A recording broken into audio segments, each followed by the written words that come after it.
enérgica e, né, eu sou mais assim. Mas espero que todo mundo me escute, tá? Qualquer coisa vocês falam, grita mais. E vamos dar início, então. Eu vou dar continuidade ao assunto de agente comunitário de saúde. Ela deu ali mais a parte da teoria, das leis, né, Constituição Federal, lei do SUS. E eu vou dar mais a parte ali prática, tá? Da função. Então, para quem não me conhece, quem é aqui que está do presencial, meus alunos? Boa! Do EAD, quem é do EAD? Então, temos alguns convidados, simpatizantes. Quem é que não é do curso que não me conhecia? Quem é que... Então, prazer, professora Larissa. Não, tu não conta, Ed. Então, vamos lá. Vamos dar início à nossa aula. Então, para me apresentar, eu sou agente comunitário de saúde. Eu fiz o concurso, o único concurso que nós tivemos, né, em 2014. Eu passei em primeiro lugar na concorrência ali, com a minha microárea. Quem acertar a questão pode dar uma caneca. Tá, perfeito. Muito obrigada.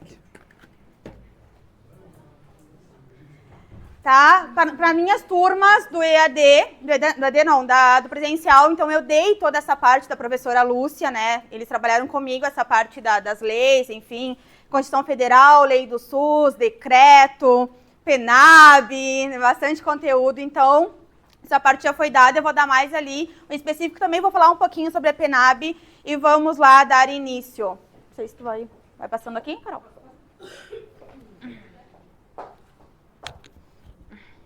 Ah, deixa aqui no cantinho, que eu vou. Tá? Então, vamos lá. Vamos fazer ali uma breve introdução sobre como é que surgiu, então, os agentes comunitários de saúde, o ACS. Então, os agentes comunitários de saúde, eles surgiram em 87, um ano antes, então, da nossa Constituição Federal. Ele surgiu lá no Ceará, ok? Porque teve uma grande seca. E aí o governo foi lá e solicitou, eles pegaram e disseram, não, a gente precisa de gente para nos ajudar nesse sentido. Então foram contratados agentes comunitários de saúde para ajudar nessa seca. Porém, era algo muito específico. Na época, era relacionado mais ao aleitamento materno, à reidratação, à questão da vacinação, tá? Só que isso deu tão certo que alguns anos depois, em 91, o Ministério da Saúde, né, o nosso top, lá nosso gestor nacional, nosso gestor administrativo, né, nível federal, pegou, viu que deu certo, então tá, vamos implementar o nosso programa dos agentes comunitários de saúde, o nosso PACS. Então, em 91, surgiu o programa dos agentes comunitários de saúde, ok? Depois, alguns anos depois, em 94, surgiu o programa Saúde da Família. Por que foi tão importante esse programa Saúde da Família? Porque lá atrás, antes da nossa Constituição Federal, a nossa saúde ela era muito baseada, muito voltada para a parte assistencial, assistencialista. O que seria isso? Eles não tinham essa parte da promoção, da prevenção, da proteção. Era a saúde era voltada para as pessoas que já tinham adoecido, já tinham a doença, e eles iam lá se atender no hospital. Não existia, então, essa prevenção, essa proteção, tá? Então, era muito voltado a isso. A pessoa tinha que adoecer para depois procurar a saúde. Então, esse programa, em 94, ele veio para mudar todo esse âmbito da saúde no nosso país, tá? Tirar essa parte do assistencialismo hospitalar e pegar e mudar um pouco. Vamos prevenir, não vamos deixar que essa população adoeça. Tá? Temos métodos para isso. Então, em 94 surgiu o nosso programa Saúde da Família. E aí, né, foram acontecendo algumas evoluções, porém, somente em 2006 aconteceu a nossa mudança significativa que nós temos até hoje, tá? Que o programa Saúde da Família passa a ser estratégia da saúde da família. E o que aconteceu? Por que mudou a nomenclatura? O que mudou aí? Porque um programa, né, o Ministério da Saúde disse não é a intenção, porque um programa tem início, meio e fim. E uma estratégia é algo permanente, contínuo. E é isso que nós queremos. Então, o programa Saúde da Família tornou-se Estratégia da Saúde da Família em 2006. Porém, 2006 foi um ano muito importante na questão da saúde, porque aconteceram mais coisas, tá? Além de virar, né, o programa virar estratégia, em 2006 foi criada a nossa PNAB. O que é a PNAB? A nossa Política Nacional de Atenção Básica, tá? Foi a nossa primeira versão da nossa PNAB, foi em 2006, né? E juntamente com isso surgiu também outra coisa muito importante, principalmente para o nosso cargo, que foi a nossa Lei 11.350, que é a lei do ACS e do ACE, do Agente Comunitário de Saúde e do Agente de Combate a Endemias. Então, 2006, assim, foi cheio de coisas boas, né, de novidades para nossa saúde, ok? Então, já fiz uma breve introdução, então vamos falar um pouquinho sobre essa lei 11.350, denominada também Lei Ruth Brilhante. Por que foi denominada? Então, nós tivemos, assim, em 2006 foi criada essa lei 11.350. O que ela veio fazer? Ela veio regularizar as atividades dos cargos. Ela veio ali para dizer como é que funciona, quais são as atividades, quais são, o que tu pode, o que tu não pode, o que tu tem que fazer. Então, ela veio ali para explicar tudo sobre os cargos. Só que esse ano 2024, o nosso presidente, né, lá, governo federal, ele resolveu nomear essa lei, que só tinha o número, né, 11.350, como Lei Ruth Brilhante. Quem foi a Ruth Brilhante? Ela foi uma agente comunitária de saúde, super, assim, assídua na causa. Ela foi presidente da Confederação dos Agentes Comunitários de Saúde. Para quem não tem conhecimento, quem não sabe, né, muito sobre o cargo, nós temos uma confederação, nós temos uma classe extremamente unida e muito forte, muito, muito forte. Então, assim, ó, normalmente o que a gente quer, a gente luta e consegue, tá? Pode demorar? Sim, demora anos, mas a gente vem tendo muitas conquistas, ok? Então, a Lei Ruth Brilhante, então, ela era uma CS, né, uma agente comunitária de saúde, ela foi presidente da nossa confederação e ela faleceu. Ela faleceu em 2017 num acidente de moto. Então, esse ano, essa lei, a nossa lei 11.350, ficou nomeada como Lei Ruth Brilhante em homenagem a essa agente comunitária de saúde, tá? Então, vamos lá começar. Pode mudar. Então, vamos lá. O que diz, então, na nossa lei 11.350? Fala ali, começa ali dizendo que ele está ali, né, nosso caput fala que ele está ali para regulamentar, para ela trazer todas as atividades do ACS e do ACE. E aí, no nosso primeiro ali, nos artigos, diz: o exercício das atividades do agente comunitário de saúde e do agente de combate às endemias dar-se-á exclusivamente no âmbito do SUS. Então, o agente comunitário de saúde e o agente de combate a endemias, ele vai trabalhar somente dentro do nosso SUS, exclusivamente. Sempre falo para os meus alunos, cuidem essas palavras, exclusivamente, prioritariamente, enfim, essas palavras, assim, ó, eles costumam mudar, tá? Preferencialmente, não, é exclusivamente, só pode trabalhar dentro do âmbito do SUS, tá? Na execução das atividades e responsabilidades dos entes federados, mediante vínculo direto entre os referidos agentes e o órgão ou entidade da administração direta, autárquica ou fundacional. O que aconteceu, pessoal?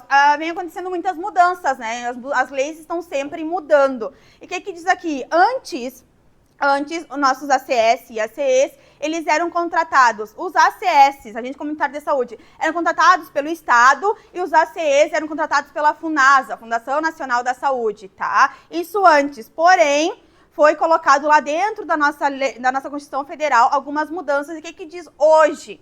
Se vocês entrarem na nossa Constituição Federal, que é o gestor local que irá contratar os ACS e os ACEs, tá? Quem é o gestor local? Município, ok? Então, saiu um pouquinho, né? Eles centralizaram mais no município. Então, hoje em dia, é o gestor local que é responsável por essa contratação, tá?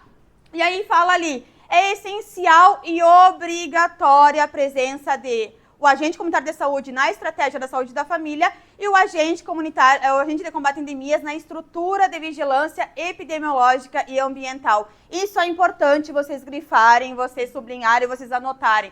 É essencial e obrigatória.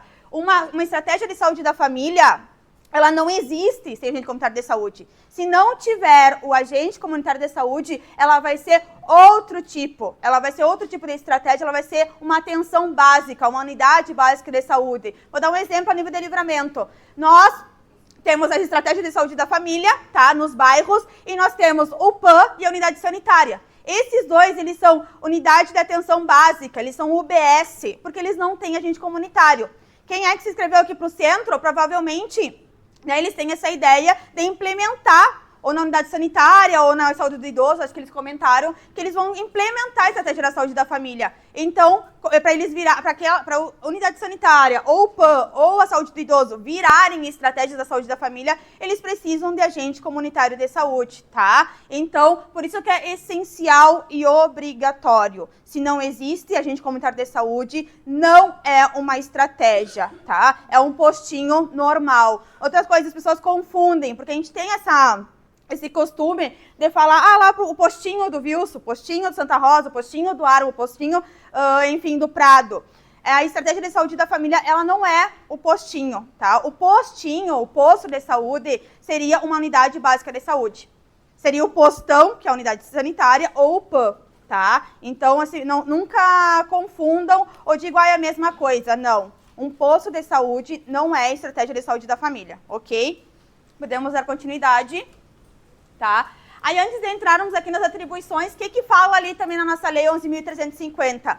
Ela traz também uma nova informação, que foi uma atualização recente, foi uma conquista que nós tivemos. Ela diz ali que os ACS e os ACEs, agora eles são regulamentados profissionais de saúde. Isso aconteceu agora, há pouco tempo, tá? Até a época do Covid, nós não éramos considerados profissionais de saúde, tá? Então, depois da era Covid, nós fomos regulamentados profissionais de saúde. Mas o que muda? O que acontece? Quando nós não éramos regulamentados profissionais de saúde, nós estávamos muito mais atados, tá? Nós não podíamos, por exemplo, exercer duas funções com carteira de trabalho, por exemplo. Tá? Nós éramos exclusivamente ali aquele ACS, aquele ACE. No momento que eles nos regulamentaram, que nós passamos a ser profissionais de saúde, a gente pode sim, né, se tiver compatibilidade de horários, né, que a gente trabalha até às 5, as estratégias de saúde da família, se nós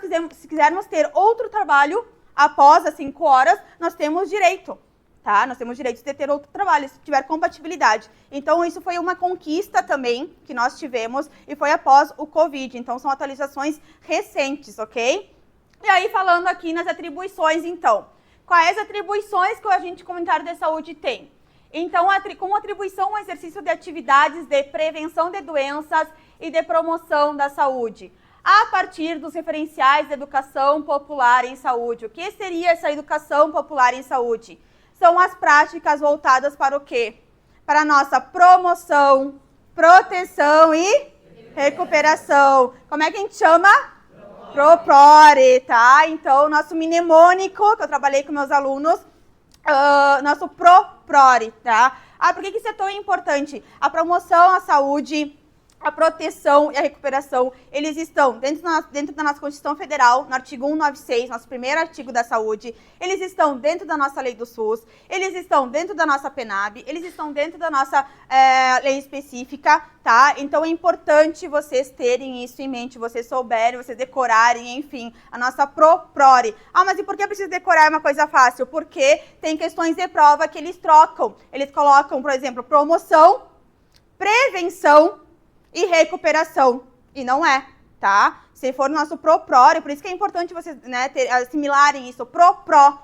Então não é prevenção, é proteção. Mas a prevenção não está no SUS, com certeza. As atividades preventivas estão dentro do nosso âmbito do SUS, tá? Mas elas estão lá elencadas em outras coisas. Por exemplo, atividades preventivas é uma das diretrizes do nosso SUS, tá? Então saibam separar. Se a questão vier com essa proposta, assim, bem básica, de promoção, 3 palavras, promoção, proteção, recuperação, ou, por exemplo, promoção, prevenção e reabilitação, então é importante vocês terem esse mnemônico gravado, Proprore, que aí vocês vão conseguir identificar, tá? Porque nós falamos muito sobre isso, a gente fala sobre prevenção, a gente fala sobre reabilitação, tá? Mas nesse caso, o nosso Proprore, ok?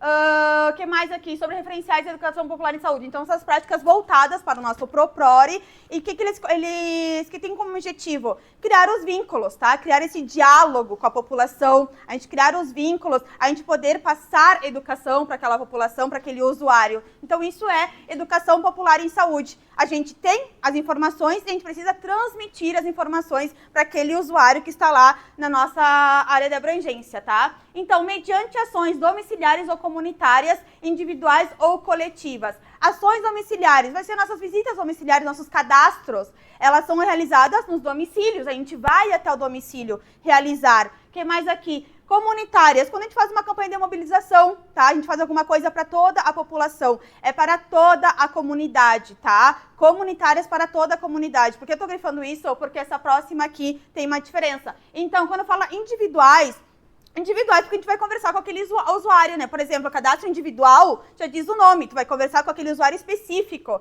precisa saber sobre a vida dele, sobre as doenças dele. E as coletivas, qual é a diferença de comunitárias para as coletivas? Comunitárias, como eu falei já, para a comunidade em geral. Coletivas é quando tu atinge, tu quer um público-alvo, um grupo específico, tá? Por exemplo, o nosso hiperdia, que ele é voltado para os hipertensos e diabéticos. Isso é uma atividade coletiva, isso é os coletivos, isso é um grupo coletivo. Programa Saúde na Escola, realizado na escola, é para um grupo-alvo, é para os alunos, tá? Para as crianças, para os adolescentes. Então, essa é a diferença. O grupo das coletivas para as comunitárias, ok? Desenvolvidos em conformidade com as diretrizes do SUS, que normatizam a saúde preventiva e a atenção básica em saúde. Quais são as nossas diretrizes do SUS?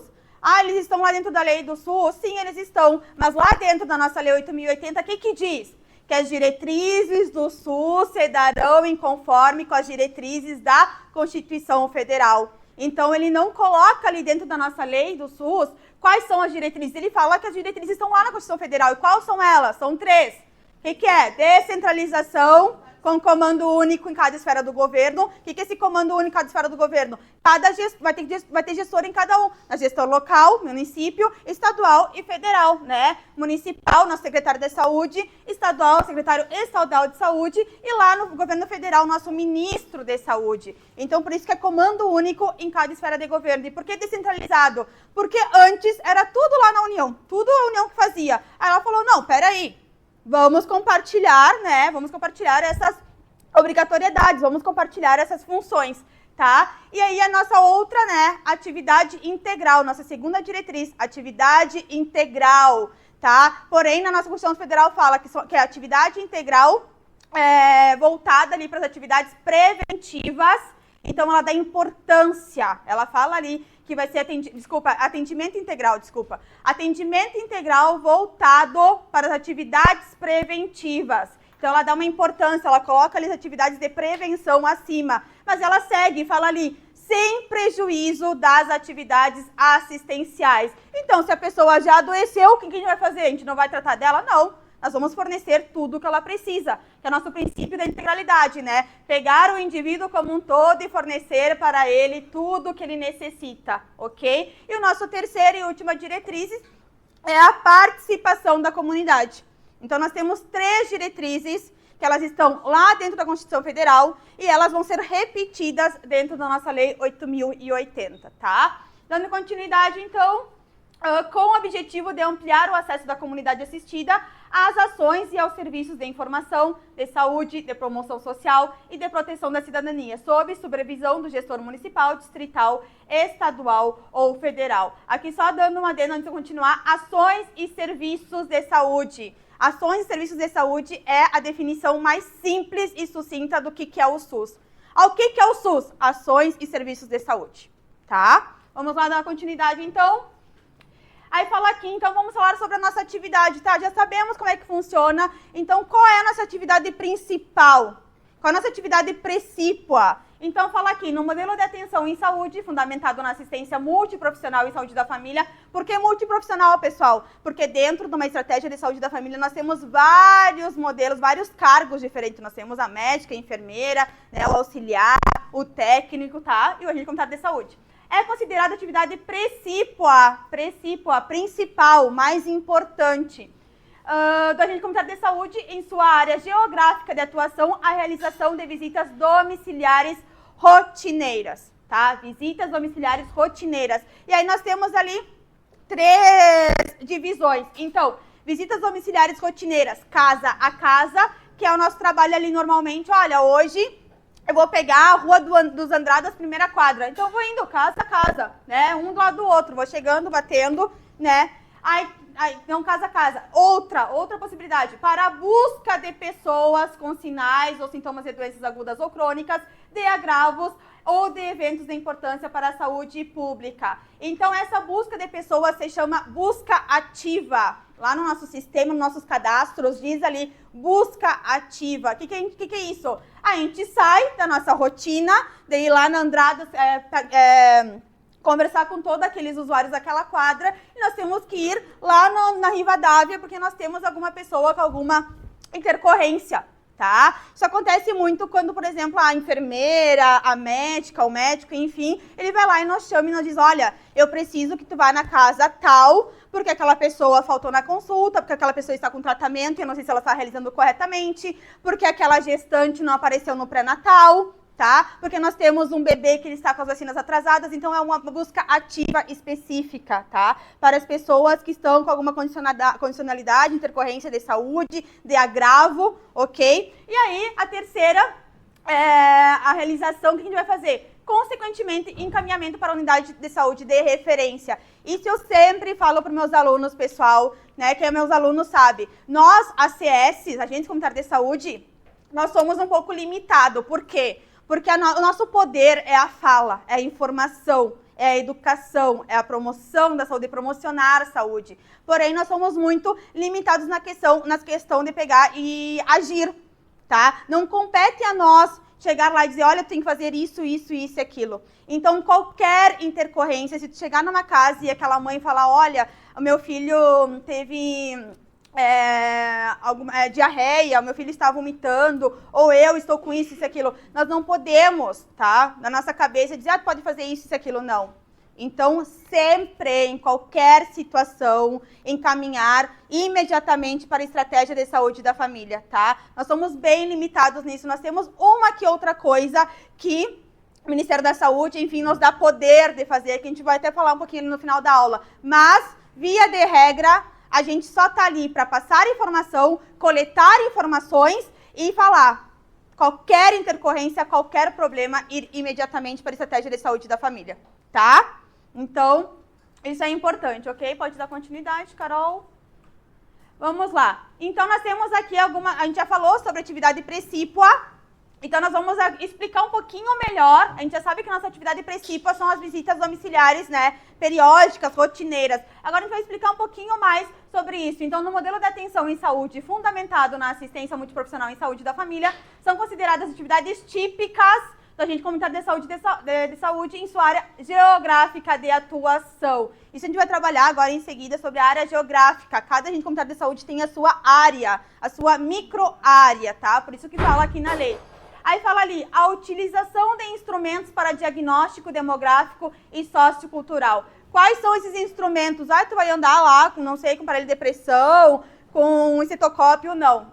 Nosso instrumento de trabalho é o papel e a caneta, ok? É nossos cadastros e nossas visitas, tá? Esse é o nosso instrumento de trabalho. O que mais pode ser um instrumento de trabalho? Nosso mapa da nossa microárea também é um instrumento de trabalho, tá? Mas papel e caneta sempre vai ser o nosso instrumento de trabalho, ok?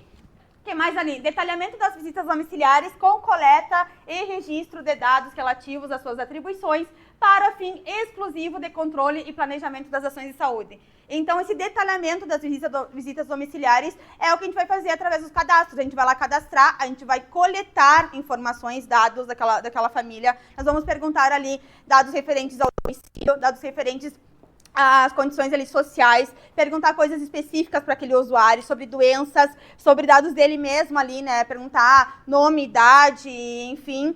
Então, isso aqui são os detalhamentos, essa coleta de dados de registro. E a gente vai ter que pegar, mas aí eu fiz tudo isso, o que eu faço? Ficou para mim? Não.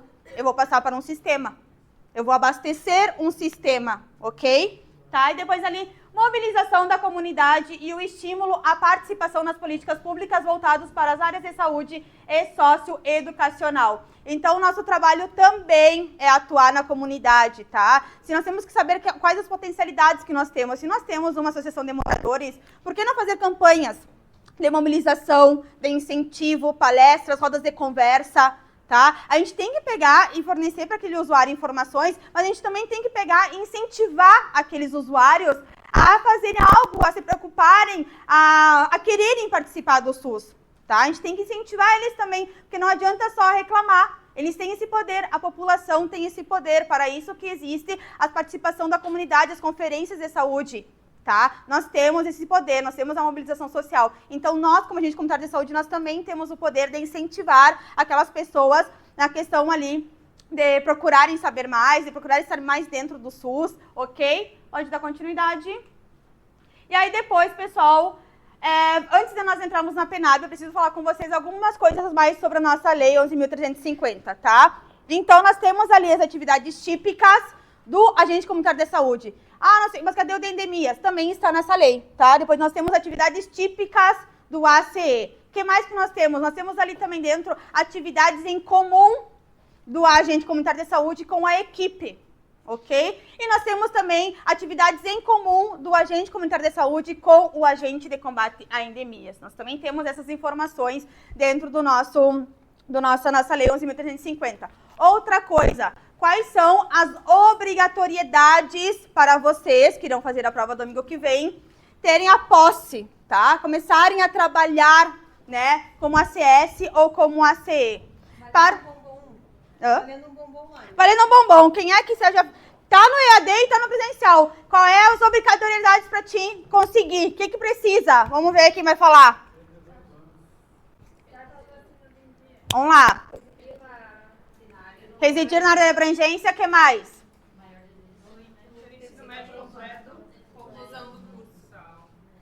Ai, meu Deus, cada um falou uma coisa. Vamos fazer um para o ímpar. Vários bombons. Então, vamos dar aqui para ela. Eu vou dar o outro também, Carol. Para ela. Aqui. Tá? Então, quais são ali os requisitos? Quais são os requisitos para nossos ACS tomarem lá a sua posse, a sua nomeação? Primeiro, então, morar na área de abrangência, tá? Primeiro ponto importante. Ah, mas e aí como é que funciona? Tem que estar morando na área de abrangência quando? Até a abertura do edital. Ah, mas professora, eu vou me mudar, porque o concurso é em dezembro e vai ter a capacitação e você vai demorar, eu vou me mudar nesse meio caminho. Não importa. Tu tem que estar morando na área de abrangência no momento que abriu o edital. Que dia abriu o nosso edital, Carol? Dia 9 de outubro. 9 de outubro, todo mundo tinha que morar nas suas áreas de abrangência, tá? Sim.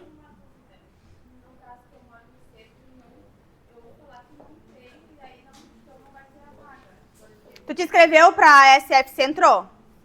Tá. Então, assim, ó.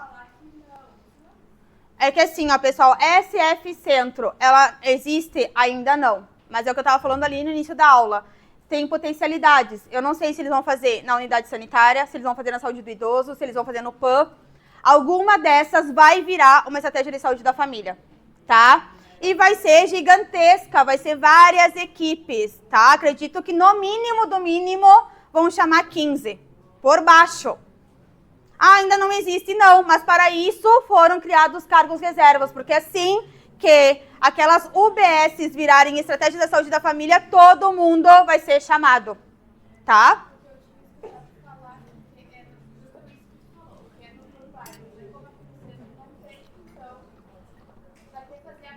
Mas é para isso que existe o cadastro reserva, é para isso que já está ali no edital. Vou dar um exemplo, pessoal, preciso todo mundo aqui comigo, meus alunos do fundão. Sempre, né? Nada mudou. Pessoal, assim, ó, a questão da SF Centro. Vou dar um exemplo para vocês por que já veio nesse concurso. Porque há 14 anos atrás, há 11 anos atrás, quando eu fiz o concurso, não existia ainda a SF divisa. Então, não abriram cadastro reserva, não abriram nada. O que aconteceu? Quando a SF Divisa apareceu, 2 anos depois, não tinha agente comunitário de saúde. E aí, o que fizeram? Fingiram demência, como eu digo, seguiram todo mundo trabalhando, vinha muita verba, porque a estratégia da saúde da família é investido, o Ministério da Saúde, né, o governo federal, eu sempre falo, né, é a menina dos olhos do SUS. Então, começou a vir a verba ali, todo o tempo, todos os meses, todos os anos, só que aí, daqui a pouco, alguém se atinou. Opa, peraí, como é que é a SF se não tem agente comunitário de saúde? E o que aconteceu? Perderam toda a verba. E aí entraram em desespero. O que a gente vai fazer? Aí um ACS, que era de outra estratégia, o que aconteceu? No meio do caminho, dos anos, ele foi morar na área da abrangência do Divisa e ele foi cedido para o Divisa.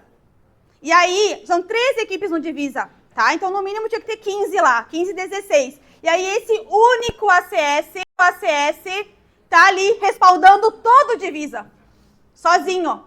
E voltou a vir a verba. Então, é para isso que existe já a SF Centro. Não existe ainda, mas vai existir ano que vem. E não vão fazer outro concurso, tá? Então, não se preocupe. Quem se inscreveu para a SF Centro, vai acontecer, vai vir, tá? Vai se tornar uma SF, vai se tornar e vão ser várias equipes, tá? Então, vamos lá. Eu não sei se vocês assistiram o podcast que veio o pessoal da comissão. A Patrícia, que ela é responsável pelas estratégias dela, ela falou que tem 2 estratégias para montar que vai pegar o bairro centro, que é a Carolina e tem outro bairro, que eu não lembro, se eu não me engano é o Argilês. Argilês, Fluminense, Centro, tem muito ali, muito ali. Mas agora a gente vai ver, agora quando a gente trabalhar sobre a área de abrangência, a gente vai ver o mapa do concurso. E aí eu volto a falar com eles, tá? Vamos voltar então, pessoal, então dando sequência, o que fala ali? Sobre então os critérios, né, os requisitos. Primeiro então, morar na área da abrangência até o dia da abertura do edital. Segundo, quem é que falou? Obviamente, ser maior de 18, né? Ter ensino médio. No meu concurso, era ensino fundamental. Ao longo dos anos, eles mudaram agora ensino médio. E o terceiro e último requisito? Conclusão e aprovação. Ter ali o aproveitamento do curso que vai ser oferecido para vocês, tá? É um curso de 40 horas semanais, é uma semana de curso, tá? Na minha época foi presencial, tá? Então, vocês têm que ter esse aproveitamento, não basta passar no concurso, tem que fazer esse curso e tem que ter aproveitamento no curso. Tem que ir todos os dias, nos horários, porque senão, se tiver menos de 70% de assiduidade e presença, não vai ser empossado, não vai entrar para o cargo, ok? Então, é muito importante, sim. Esse curso, depois da aprovação, eles entram no horário do projeto ou a gente tem que procurar? Vai estar tudo na banca, tá? A banca vai dar os aprovados, vai colocar ali os editais, vai colocar ali as datas, vai dizer como é que vai funcionar, qual vai ser o horário, tá? Vai ser tudo bem divulgado. Surgiu uma dúvida agora. Eu me inscrevi na minha área, não tem atuação. Eu me inscrevi na área mais próxima da minha região, Aonde tu mora? Jardim do Verde. Escreveu pra onde? Armor. Tá. Tem que ver isso no mapa. Pessoal, todo mundo tinha que ter visto isso no mapa do edital, tá? Os alunos do presencial, tudo tiveram aqui o respaldo da Carol. A Carol foi catando rua por rua. Tem que ver isso no mapa e ali na tabela, né? Tem partes ali que ocupam... Tu te atende hoje em dia no Armor, se tu precisar. Tá. Então, tem que ver ali exatamente por quê. Te digo isso porque ali, próximo aonde tu mora, já é pro centro. Tá? Se a tua rua pegou o centro ou se pegou essa mesma estratégia visual. Tá, vamos voltar, pessoal. Né? Tem muita coisa para dar ainda. Outra coisa, então, que nós temos na nossa lei. Pessoal, Outra coisa que nós temos, então, ali na nossa lei. Ali na nossa lei também explica para quem vão ser feitas essas visitas, qual a intenção, quem que a gente vai acompanhar. Então, tem na nossa lei falando que as visitas domiciliares regulares e periódicas, elas são ali para identificação e acompanhamento ou acolhimento e acompanhamento. Qual é a diferença? Na questão do acolhimento, o SUS, né, o nosso SUS, ele veio justamente para isso, para ser mais solidário, né, para ter o acolhimento, para ter a parte dali da humanização, tá? Então, ali na parte do acolhimento, quem que a gente vai acolher? Todo mundo, né? Todo mundo. A gente está ali com o princípio da igualdade, a gente está ali com o princípio da integralidade, da universalidade, é um direito de todos, porém, nós temos também um princípio de quê? Da equidade, que é tratar os desiguais desigualmente. Então, nós vamos acompanhar todos, sim, mas nós temos alguns grupos prioritários. Quais são eles, por exemplo? A gestante, o recém-nascido, a criança, né, o bebê, o adolescente, o idoso, pessoas com problemas psiquiátricos, uma pessoa acamada, tá? Então, nós temos esses grupos prioritários. Mas ali no finalzinho vai dizer que a gente vai atender todo mundo, sim, tá? Mas nós temos algumas coisas prioritárias, ok? E na parte da identificação, o que é essa identificação? A gente precisa identificar os nossos grupos de risco, as nossas vulnerabilidades, tá? A gente precisa identificar essa parte, a gente precisa identificar a questão ali do estado vacinal, né? A gente precisa saber do estado vacinal. A gente precisa também orientar aquelas pessoas sobre as condicionalidades sociais, os programas sociais, tá? Então, é nosso trabalho também. O que mais diz ali na nossa lei? Que nós podemos fazer um curso técnico, ok? Eu, né? Falo por mim porque nem todo mundo fez. O ano retrasado foi nos oferecido por primeira vez, tá? Também foi outra conquista. Pela primeira vez, ao longo de todos esses anos, foi nos oferecido um curso técnico, tá? E o que é esse curso técnico? Olha, bem assim, resumidamente, para vocês entenderem, eles nos trouxeram atribuições de um técnico de enfermagem. Ah, mas e por que eu vou querer, professora, ter mais atribuições que eu já tenho? Primeiro, que é importante a gente estar sempre se capacitando, né, aprendendo, enfim, por quê? Vou dar um exemplo. Nós temos pessoas na nossa área de abrangência acamados, domiciliados, que a médica não pode ir toda semana lá, uma vez por mês lá. Então, é importante que a gente saiba. Que a gente saiba ali verificar uma pressão, né, ferir a pressão, que a gente possa fazer ali a questão da glicemia capilar, que é o do dedinho, que a gente possa ali verificar uma temperatura. Então, isso é importante, tá? E outro, porém, né, o mais atrativo, para aqueles que falam assim, olha, né, muitos, para aqueles, vou fazer só o concurso para ganhar melhor. Então, isso também é um atrativo, porque já está tramitando lá no Congresso, no Senado, que quem fizer esse técnico vai ganhar um salário mínimo a mais só porque fez o técnico. Tá? E como eu disse, a classe é unida e pode demorar, mas a gente consegue. Então, o que aconteceu? Foi oferecido a todos nós, mas não era obrigatório. As pessoas escolheram, querem fazer ou não querem fazer. Tá? Eu fiz, tá? Já fui diplomada, já ganhei o diploma, tá?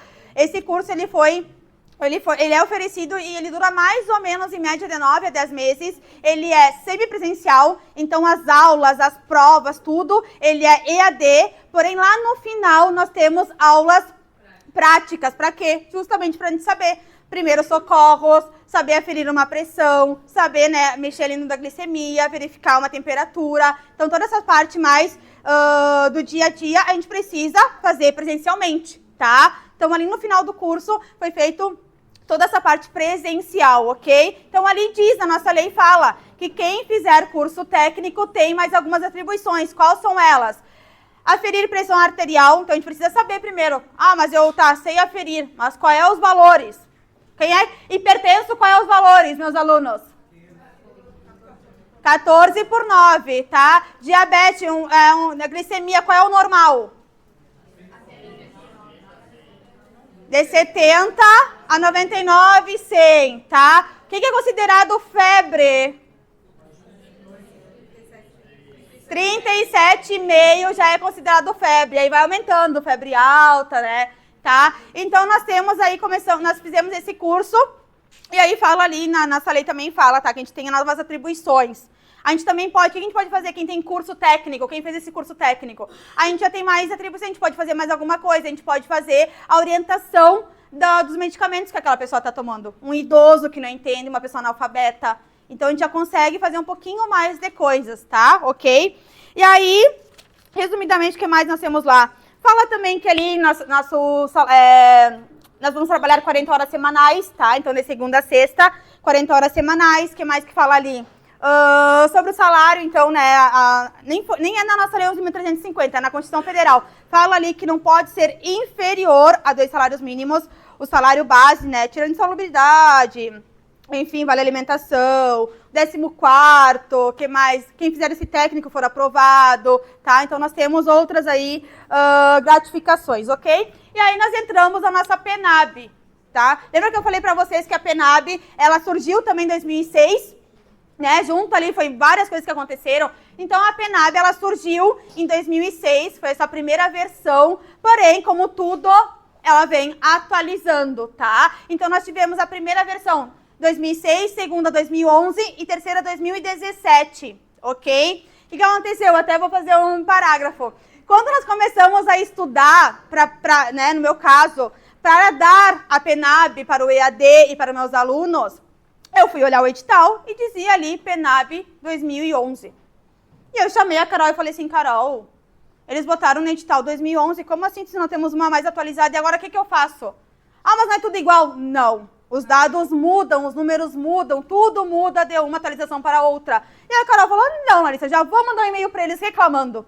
E nós fomos acolhidos, né, Carol? A Carol recebeu um retorno deles e eles fizeram uma retificação no edital, trazendo o PENAB 2017. Não, e o pior, por isso que tem prova de 2023, tem prova de 2024, porque eles cobram o PENAB de 2011 ainda.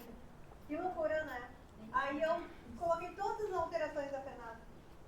E eles certificaram, graças a Deus, o nosso curso já estava quase 2017. Né? Tá, e o que era o mais importante... O que era mais importante sobre a PENAB que nós, né, estávamos nessa função? Porque na 2011 fala sobre população adscrita, quantas pessoas uma equipe pode atender. E na de 2007 era outros números. E agora, o que a gente dá? Tá? Então, no momento que foi retificado, a gente pegou, só continuou a dar o que nós já estávamos dando, ok?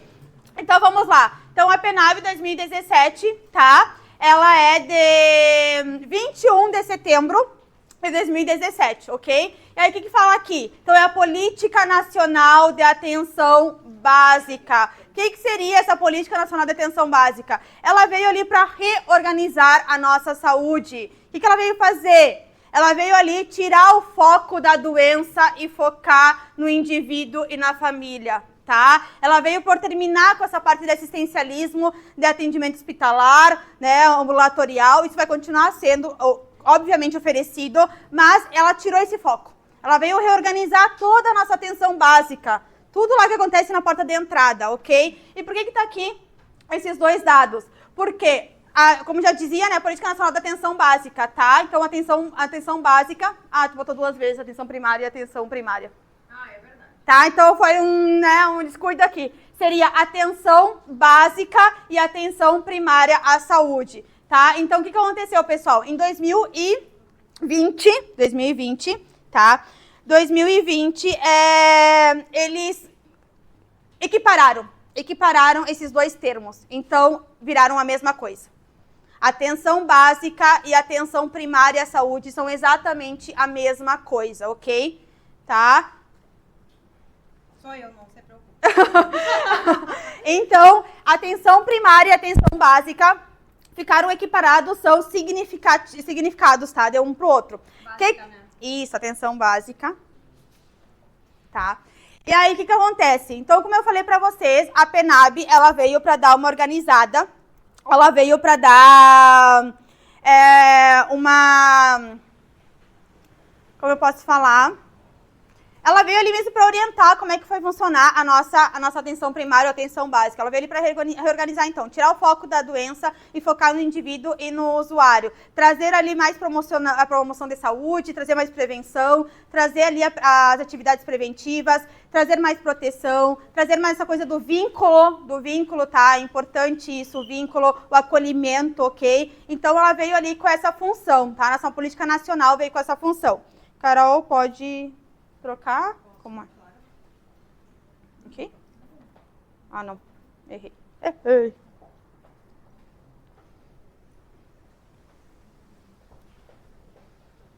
Não. Ah, tá. Então, aqui, ó. O que nós falamos aqui sobre a PNAB? Então, a PNAB, ela traz ali uma reestruturação. O que ela vai reestruturar? Tudo.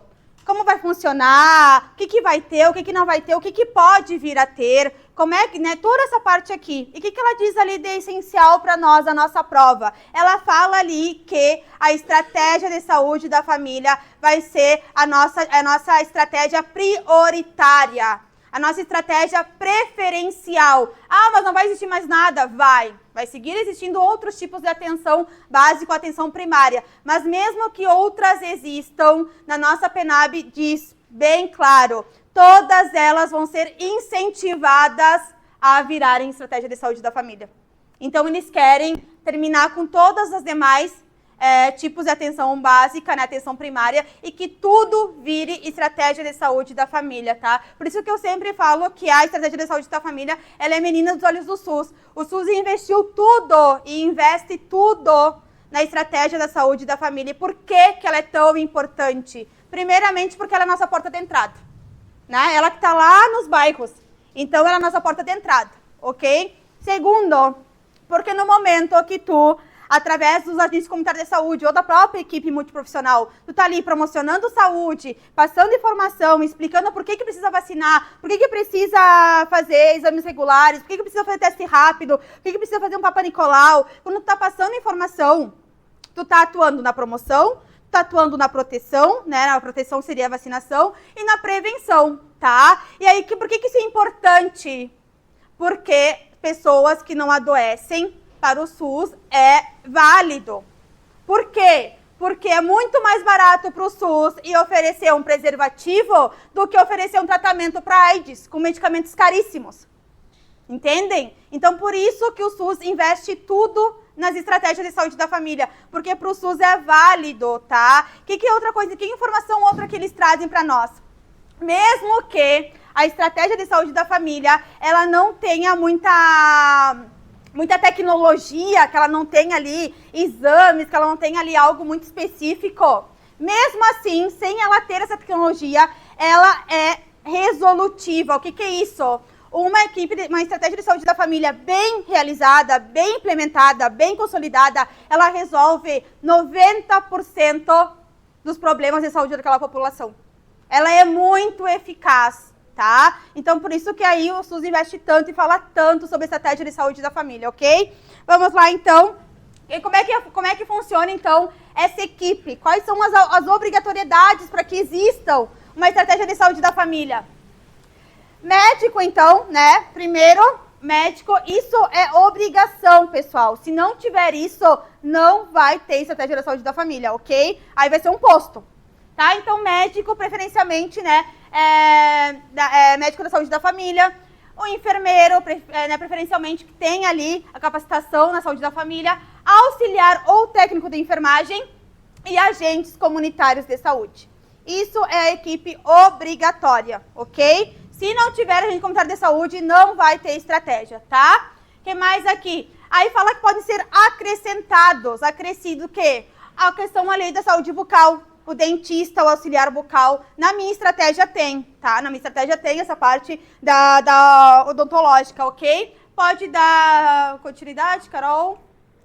E aí, como é que se define? Aí nós vamos falar, já falamos ali sobre, né, basicamente, sobre a estratégia da saúde da família, sobre a equipe que ela vai ser montada, e a gente vai falar aqui sobre o número que os ACS, nós, iremos atender. Como é que funciona esse cálculo? O que diz aqui, então? Então, esse número dentro da equipe, o número do ACS por equipe deverá ser definido de acordo com base populacional. O que seria isso, pessoal? A estratégia da saúde da família, ela tem uma população adscrita. O que é população adscrita? População adscrita é quantas pessoas tem dentro daquela área de abrangência daquele bairro. Isso é população adscrita, ok? Cada equipe de saúde, de estratégia de saúde da família, cada equipe vai atender quantas pessoas? Não, cada equipe, não é cada agente comunitário de saúde, cada equipe.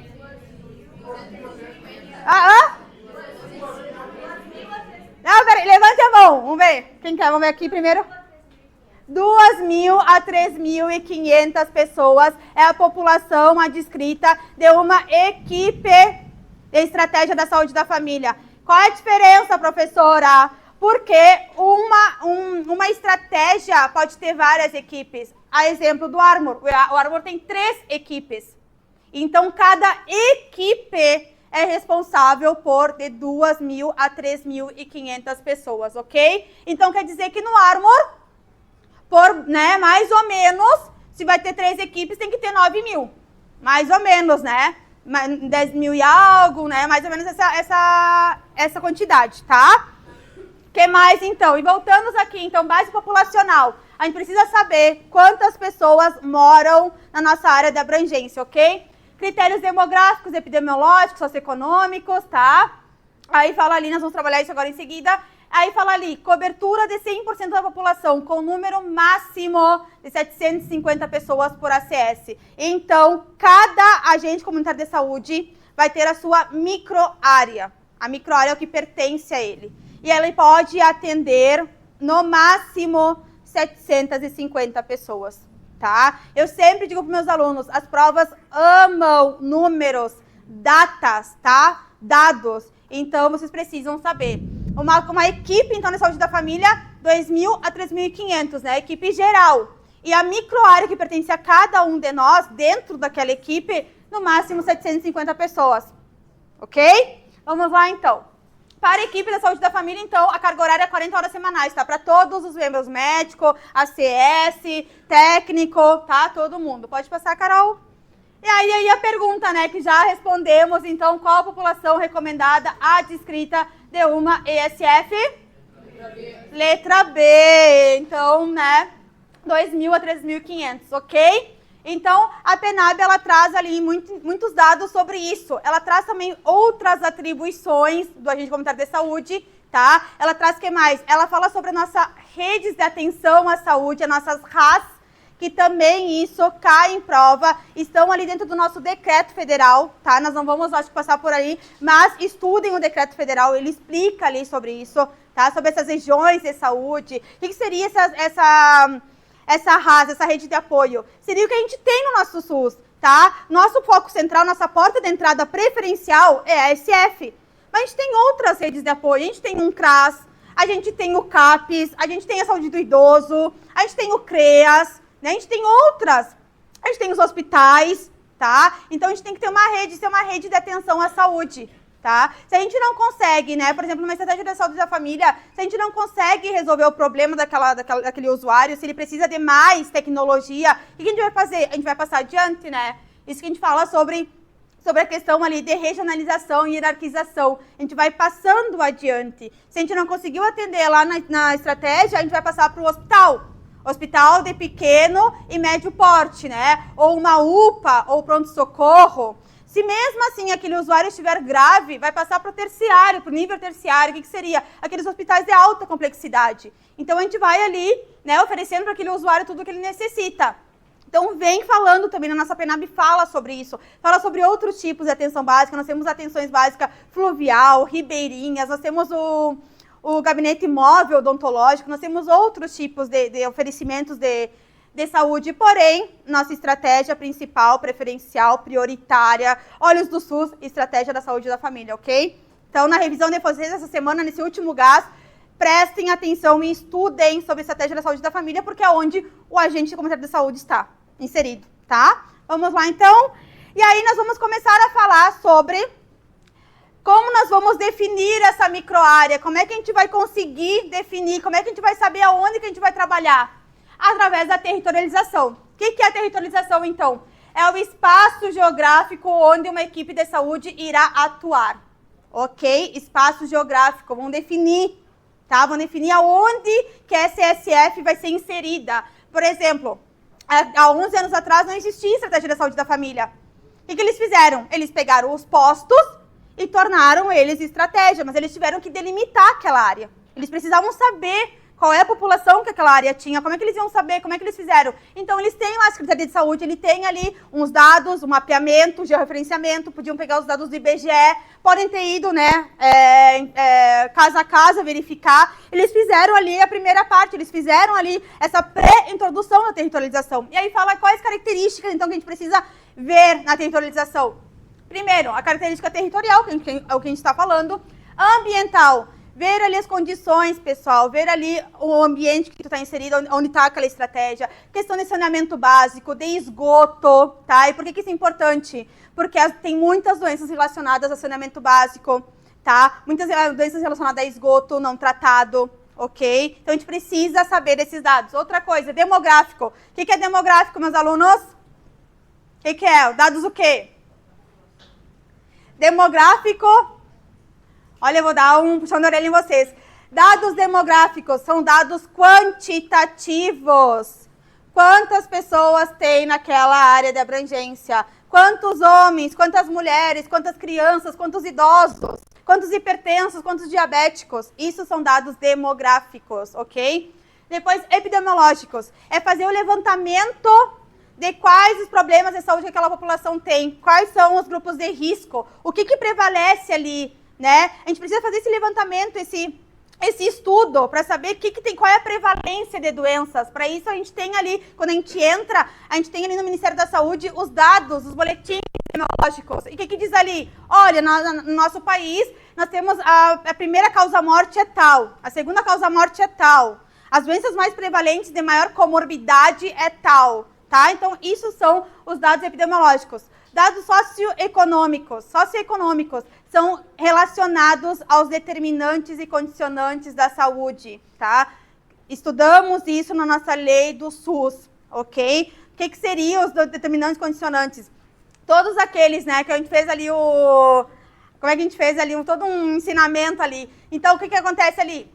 Alimentação, moradia, meio ambiente, que mais? Lazer, educação,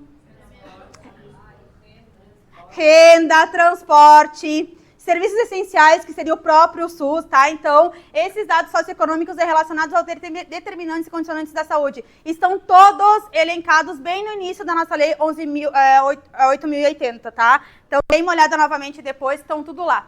E perfil institucional. O que seria o perfil institucional? A gente precisa conhecer as potencialidades da nossa área de abrangência. O que seria isso?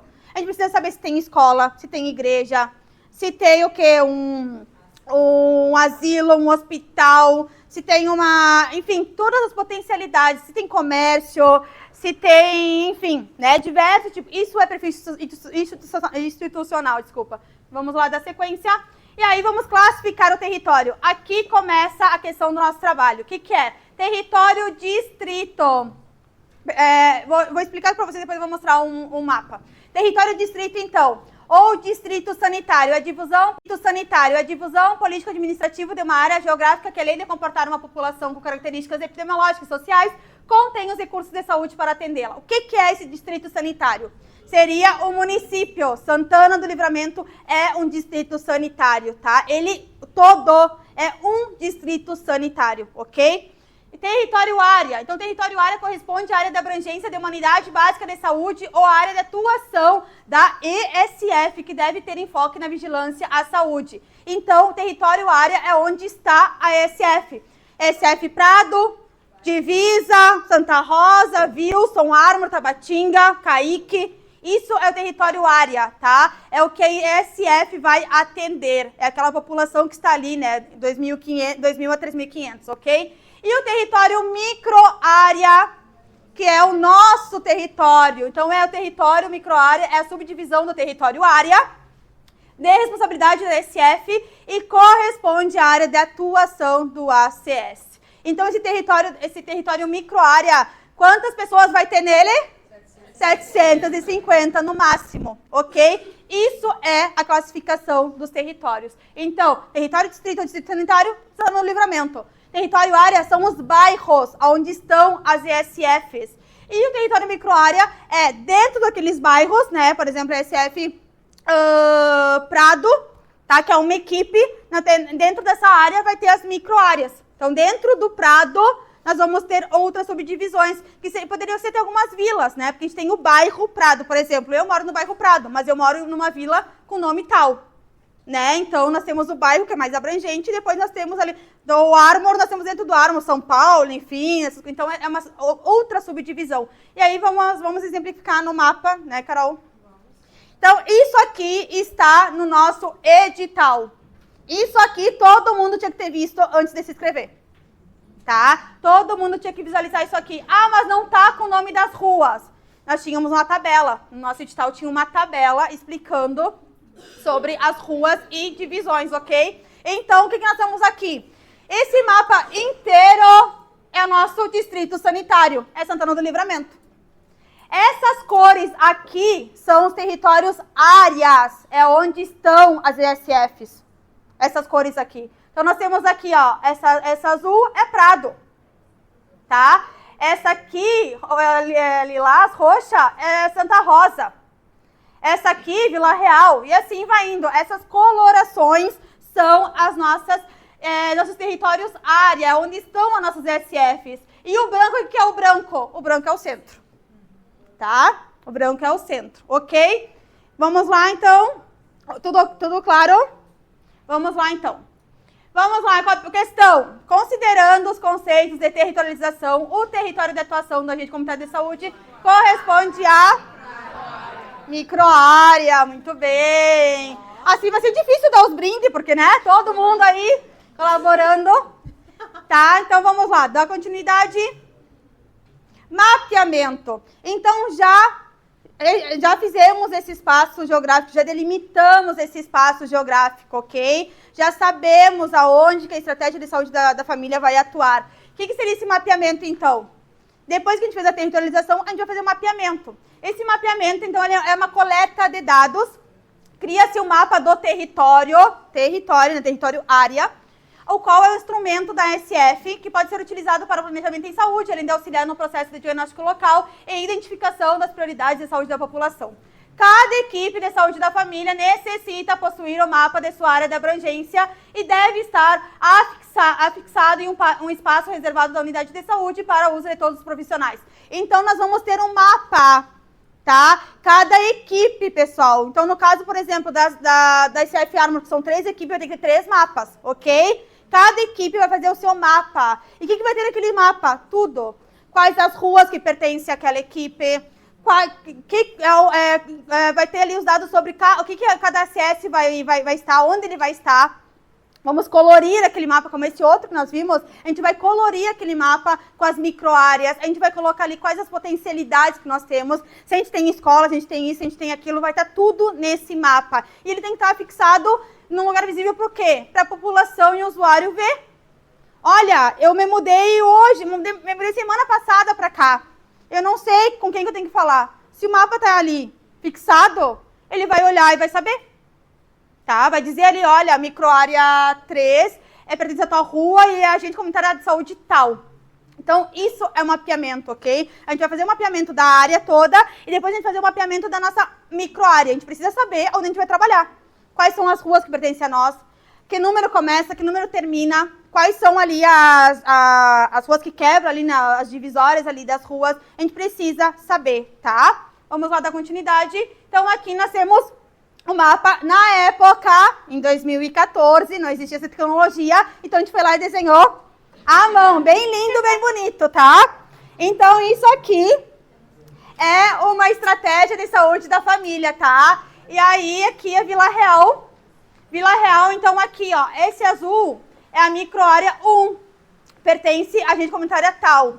Esse amarelo, microárea 2, pertence à agente comunitária tal. Esse vermelho, microárea 3, pertence a tal. E esse aqui, o azul, pertence à mesma dessa daqui, ó, ela pegou 2 áreas. E esse daqui, que é uma cor insignificante, um burro quando foge, é de outra ACS, tá bom? Então, isso aqui é um mapeamento de uma deu um território área. Opa, deu um território área. Tá ali todo o bairro, tá? Porque o Vila Real, ele abrange, pega todo Vila Real, Queirolo e Nova Livramento. E um pouquinho ali do Divisa, tá? Então, e essas colorações são aonde cada agente comunitário de saúde vai trabalhar, tá bom? Vamos lá, seguindo. Ah, bom. Então, vamos lá. Volta, Carol. Volta, Carol, porque a gente tem mais coisa. Então, pessoal, já fizemos... Por favor, gente, sem conversas paralelas, que a prof já tá gritando muito. O que a gente fez? Já fizemos a territorialização, já fizemos um mapeamento. O que a gente vai fazer agora, meus alunos? Os cadastramentos. Vamos cadastrar essa população. A gente já sabe aonde a gente vai atuar. A gente já sabe quais ruas pertencem a nós. Então, vamos cadastrar esse povo. Como é que a gente vai fazer o cadastramento? Vamos pegar, então... folhinha, papel, lápis, caneta, borracha ou o tablet, porque nós temos tablets agora, tá? E vamos sair às ruas. Ok, vamos sair às ruas. O que a gente vai fazer? Primeiramente, a gente precisa saber se comportar, saber levar informações. Vai ser o primeiro contato nosso com aquela população. Obviamente que vocês que estão entrando agora e que já têm, vocês vão entrar dentro de uma estratégia que já existe, vocês só vão pegar e vão seguir o fluxo. Mas, por exemplo, quem vai para o Divisa, quem vai para o centro, vai ter que fazer todo esse trabalho de formiguinha, porque não existe ainda. Ok? Então, os demais já vão pegar mais facilitado. Mas, como é que vai ser?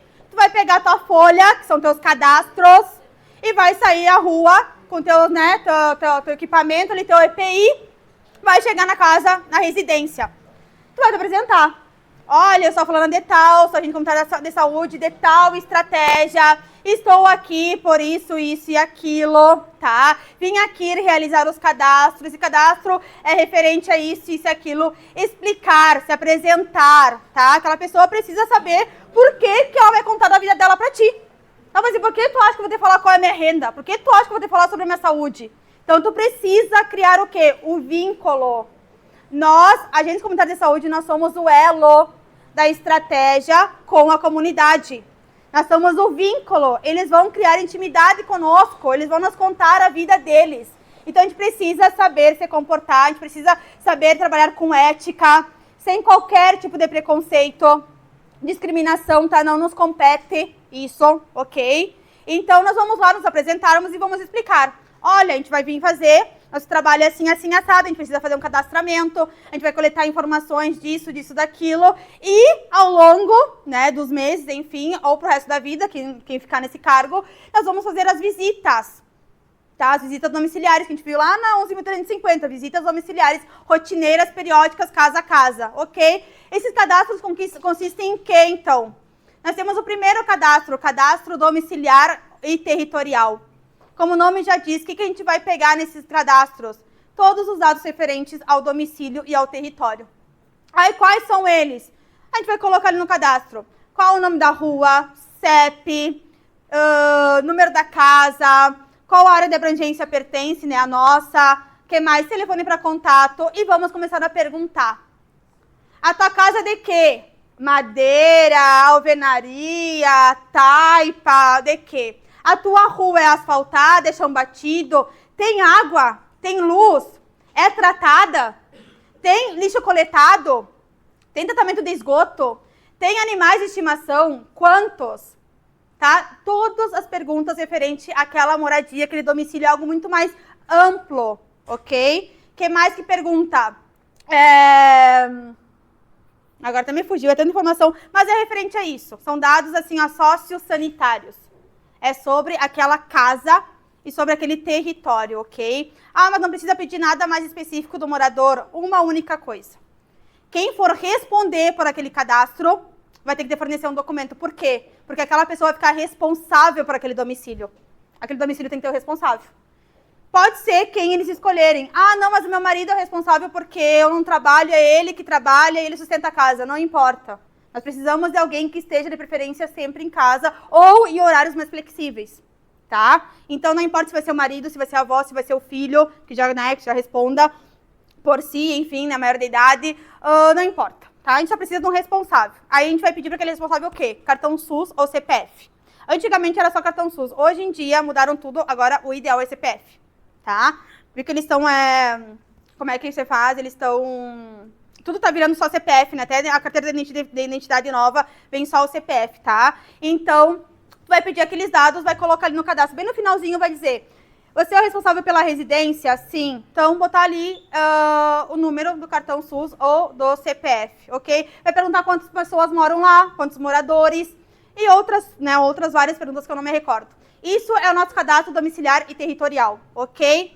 Vamos ir para o cadastro individual. O que é o cadastro individual? São perguntas mais pessoais, tá? São perguntas ali mais a questão ali socioeconômica, perguntas mais ali sobre doença, saúde. Então, o que vai ser esse cadastro do individual? Tu vai chegar lá. Isso, pessoal, cada um usa seu critério. Na nossa época, como era tudo novo, era tudo mato, o que a gente fez? A gente foi até a casa, fez o cadastro do domicílio. De toda aquela área de abrangência. Voltamos para a unidade. Depois a gente foi lá e fez o cadastro individual. Tá? Por quê? Porque também bastante folhas, né? Cadastro de domicílios, a gente sabe que mais ou menos nós temos 200, 300 domicílios nessa área de abrangência, então são 300 papéis. Só que, se nós temos 750 pessoas na área de abrangência, então são 750 folhas. Então, a gente foi indo por partes. Imagina pegar todos os cadastros domiciliares e mais 750 folhas. Né? 1000 e poucas folhas para sair para a rua. Ok? Então, a gente fez assim, por partes. Mas, cada lugar, enfim, cada gestão escolhe de uma forma. A gente vai fazer um segundo cadastro individual. O que vai perguntar no cadastro individual? Coisas individuais de cada pessoa que mora naquele domicílio. Então, eu fui lá e fiz o cadastro do domicílio. Andradas 1. Quantas pessoas moram? 5. Quando eu voltar para fazer o cadastro individual, quantas pessoas vai ter ali que eu preciso levar de ficha? 5. Vou chegar lá e vou dizer, olha, vou fazer o cadastro individual com cada um. Ok? O que eu vou perguntar? Nome completo, cartão SUS ou CPF, idade, nome do pai, nome da mãe, telefone para contato, o que mais? Se está estudando, se não está estudando e é criança, com quem que fica aquela criança, por que não está estudando, qual é teu trabalho, se tu é autônomo, se tu é empregador, se tu é funcionário público, o que mais que pergunta ali? Tua raça, gênero, cor, aonde tu nasceu, o que mais? Várias perguntas assim bem individuais, tá? Para cada um. E depois, a segunda parte, que é no mesmo cadastro, são perguntas sobre saúde, tá? Tu é hipertenso, tu é diabético, tu tem ou teve câncer, tu tem ou teve problema no rins, tu tem ou teve, tu tem asma ou não, que mais? Tu é tabagista, tu usa álcool, tu usa outras drogas, que mais? Várias perguntas sobre as condicionalidades de saúde, tá? Isso é o nosso cadastro individual. Ele é muito específico. E aí, o que tu precisa, o que vocês precisam fazer? Quando vocês forem fazer esse cadastro individual, bem em cima, no início, vai perguntar assim, ó, em todos os cadastros, em todos os papéis, vai dizer, essa pessoa que está respondendo, ela é a responsável pelo domicílio, sim ou não? A gente tem um responsável. Então, por exemplo, se aquela pessoa, o responsável pelo aquele domicílio é a mãe, e ela está me respondendo, ela é a primeira a me responder, eu vou botar sim. E vou seguir o barco, né? Vou fazer o restante e deu. Se aquela pessoa que estava respondendo é o marido, é o filho, é a mãe dela, é o neto, enfim, quem seja, o que tu vai colocar? Não. Essa pessoa não é responsável. E aí, o que pergunta embaixo? Então, coloque o documento do responsável. E por que isso é importante? Porque quando a gente voltar para a estratégia e abrir o eSUS, que é o nosso sistema de informações, a gente vai colocar ali, a gente vai passar aquele cadastro domiciliar ali dentro, com o CPF ou cartão SUS daquele responsável. Aí na outra barra de CDS, que a gente chama, a gente vai cadastrar todo mundo individualmente e vai ficar tudo perdido se tu não conseguir vincular todo mundo. E como é que tu vincula? Tu vai colocar, então, ali o documento do responsável. O que o sistema vai fazer? O sistema automaticamente vai puxar todo mundo para dentro daquela casinha. Tá? E aí, quando tu for ver, depois que tiver tudo feito, quando tu for entrar lá, tu vai entrar, né? Vou lá ver o domicílio 01. Quando tu clicar na casinha, vai aparecer fulano, ciclano, beltrano. Aquelas 5 pessoas vão estar dentro daquela casinha. Isso é importante, pessoal, que vocês saibam fazer e que vocês façam. Por quê? Porque o sistema enxerga tudo. O sistema, se tu não fizer isso, ele vai pegar e vai gerar inconsistências. E vai dar um tempinho, o Ministério da Saúde vai chamar, a Secretaria Municipal vai dizer, tu tem que obrigar os teus agentes comunitários de saúde a zerar as inconsistências e fica muito mais difícil. Porque aí um caça-palavra, mas assim, tem que fazer os encaixes. É muito mais difícil depois tu zerar as inconsistências. Parece que não fecha nunca. Parece que não zera nunca mais. É uma trabalheira sem fim. Então, por isso que é importante, nesse início, ser tudo redondinho, tá? E aí, o que acontece? São os cadastros, tá tudo feito, tu já sabe, então tudo. Tu já sabe quem tem câncer, quem tem hipertenso, quem é diabético, quem fuma, quem não fuma, quantos idosos, quantas crianças. Isso tudo o sistema faz, viu, pessoal? Ele tem ali os dados, ele faz tudo. Tu vai ali e só coloca, eu quero saber tal coisa. E ele faz isso. Isso é o nosso sistema de informações que eu vou falar agora, tá? E aí, o que nós vamos fazer? Já fizemos um cadastro. Tá feito. O que a gente não vai fazer mais cadastro? Só se aquela pessoa vier outros moradores, ou uma criança nascer, né? Ou alguém morrer, que tu vai tirar, no caso. Então, tu vai fazendo ali algumas atualizações, mas o cadastro tá feito. As casas já estão ali. Só vai mudar os moradores dentro daquela casa, né? Você muda de aluguel, enfim. Depois disso, qual é a nossa atividade principal, mais importante, principal? As visitas domiciliares. Então, vai ser isso que vai ser feito para o resto dos dias, dos meses, dos anos. A gente arquiva lá na estratégia. A gente deixa lá arquivado. Porém, como eu disse, hoje em dia nós temos os tablets. Então, eu não sei se, quando vocês entrarem, vai ter tablet para todo mundo. Vai ter, Edio? Vai ter tablet para todo mundo? Vai ter tablet para todo mundo, diz aqui o meu colega ali, que trabalha nessa parte, tá? Então, fizemos os cadastros, vamos começar a fazer as visitas. Essas visitas vão ser feitas, né, todos os meses. Nosso trabalho é esse, fazer as visitas todos os meses, tá? E aí, nessa visita, vai aparecer ali, tem a opção, pessoal, tem a opção que diz assim, essa visita é uma visita periódica, que é a nossa atividade principal, ou é um cadastramento, ou é uma atualização? Pergunta ali. Então, tu vai ali e vai dizer, olha, não, é uma visita normal, marcou, tchau. Se for um cadastramento, vai colocar sim um cadastramento, e aí tu vai lá e cadastrar essa pessoa. Se é uma atualização, tu vai colocar ali, é uma atualização porque uma criança nasceu. Tá? Então, tem essas opções. A visita ali tem vários quadrinhos que tu vai ali respondendo, tá? E vai completando. Tá? Isso tudo, a princípio, nós fazíamos no papel, ok? As visitas eram nos papéis, tudo era papel. Hoje em dia nós temos os tablets. Porém, mesmo que não existam tablets, que a gente ainda tenha aqui no papel, o que a gente vai fazer? A gente vai passar todas essas informações para um sistema nacional, chamado ESUS, tá? É nosso sistema de dados simplificado, se chama. É um sistema nacional que vai colocar os cadastros, as visitas, que a médica vai mexer e vai colocar os prontuários, que a recepcionista vai mexer e vai cadastrar ali, vai colocar ali que aquela pessoa vai se atender. Vai ser que a triagem lá, a enfermeira ou a técnica vai abastecer e colocar os dados da triagem, qual é a pressão, qual é a glicemia, por que ele está indo lá, qual é a queixa. É um sistema nacional. Todo mundo tem acesso, ok? Então, tu tem que abastecer aquele sistema. E se tu não abastece, tu é cobrado, tá? Lá na nossa lei fala quais são os critérios para te ser demitido. Ah, porque eu não quero fazer esse concurso porque não é estatutário, não tem garantia. Não é estatutário, é seletista. Eu estou há 11 anos e sigo lá bem plena, firme e forte, né? Se Deus quiser, eu vou seguir, tá? Então, não é bem assim, por quê? A gente tem uma estabilidade, sim, a lei nos ampara, mas nós temos, como qualquer funcionário público, servidor estatutário também pode ser demitido. Tem algumas peculiaridades. Uma falta grave, né? Tu vai passar por um processo, tu vai ter ampla defesa, mas tu pode ser demitido.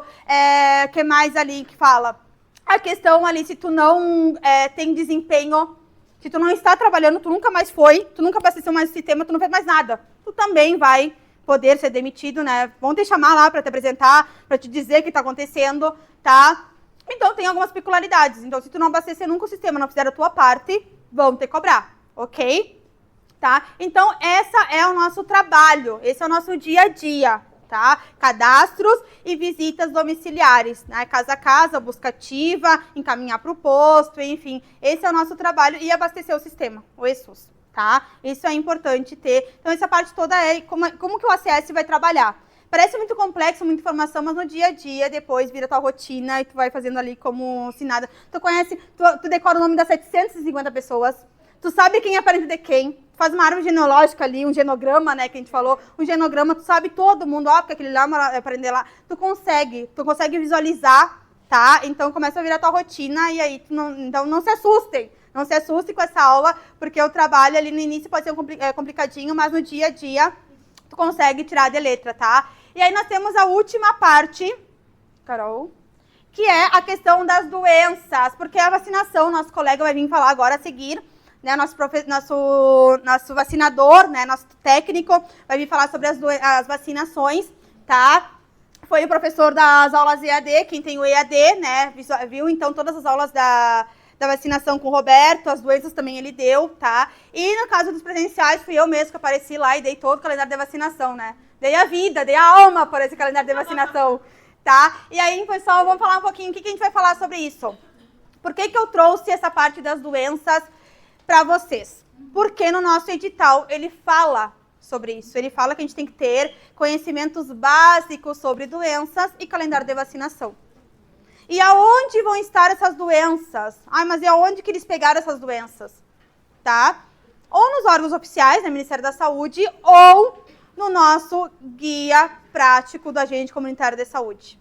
Tá? Nós temos um guia prático, pessoal. Nós temos um guia prático, é um guia de quase 300 páginas, que em outras provas da Legale caiu direto, não caiu, despencou aquele guia.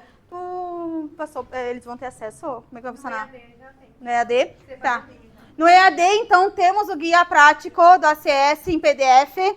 Então, em vídeo também. Então, vejam, tá? Porque é importante. O que a gente espera de uma prova? A gente sempre espera que uma prova seja bem realizada. Que caia um pouco sobre tudo que nós trabalhamos, né? Mas, nas últimas provas, a gente comunitário de saúde... De todos esses assuntos, o que despencou foi vacinação e doenças.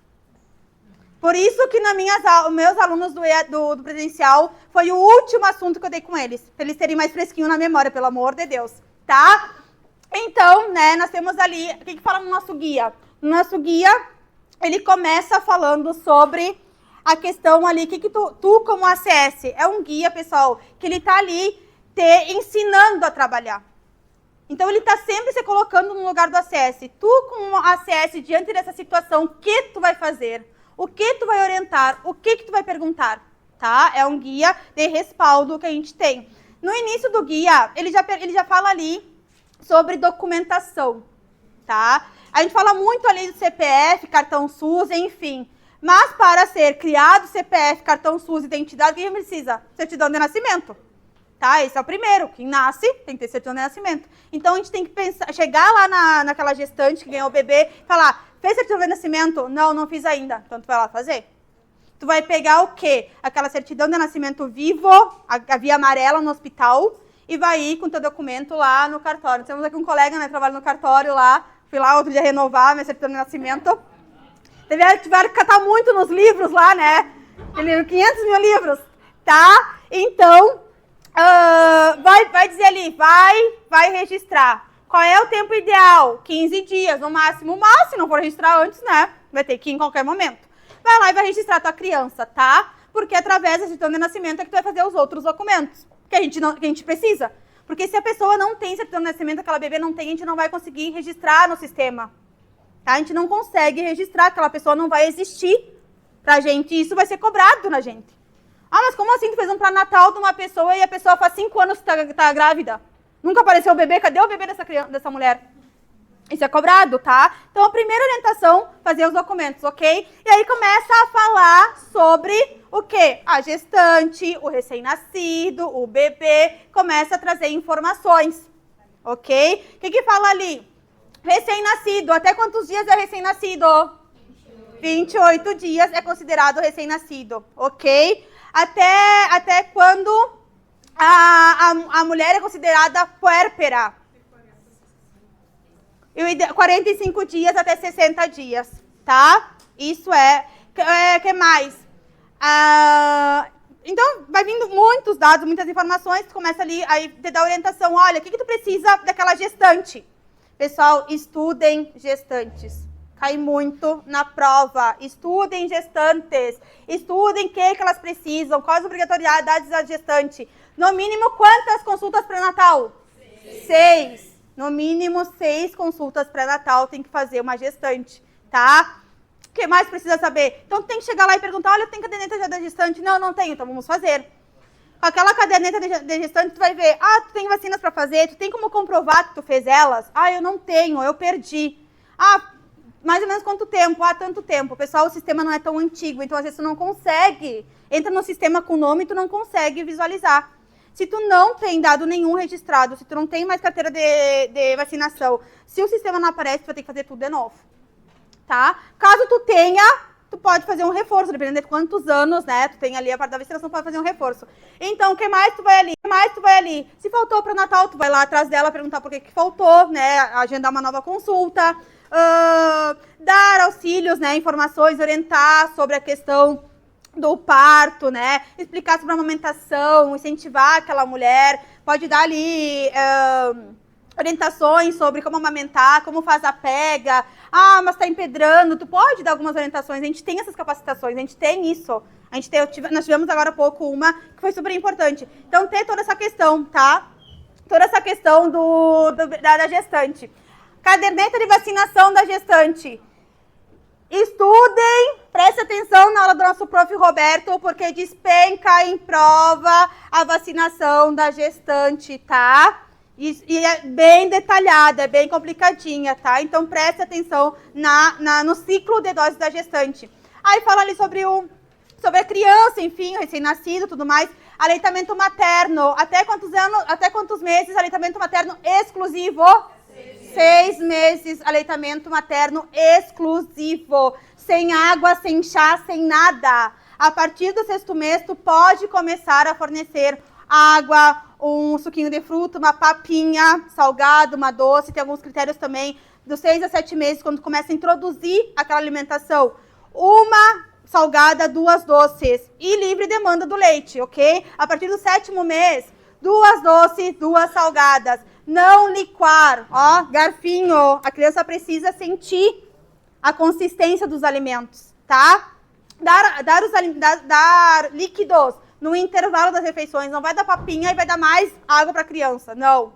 Dar no intervalo. Então, tem várias informações ali, ok? O que temos de doenças? O que nós temos de doenças da nossa criança? O que fala no nosso guia? A doença diarreica aguda, tá? Tem alta prevalência de mortes no país. Obviamente, né, ela acomete mais a região norte, mas ela é uma doença de alta prevalência de comorbidade e mortalidade, ok? E o que é isso? Como é que funciona isso? Qual é o sintoma? Tu, como ACS, que tu vai fazer? Como é que tu vai descobrir? Primeiramente, tu vai chegar naquela casa e aquela mãe vai dizer, ah, olha, meu filho tá com diarreia. Opa! Quantas vezes? Em que período de tempo? Se aquela criança, aquele bebê, tiver feito mais de 3 vezes diarreia dentro das 24 horas, é um sintoma clássico. Sangue nas fezes, algo febril, tá? Isso é uma característica básica dessa doença, tá? Ela é bem característica, assim, atenuante. O que acontece? O que tu tem que fazer? De falar para aquela mãe. Primeiramente, o que a gente vai fazer? O que a gente faz em todos os casos? Levar para a estratégia de saúde da família.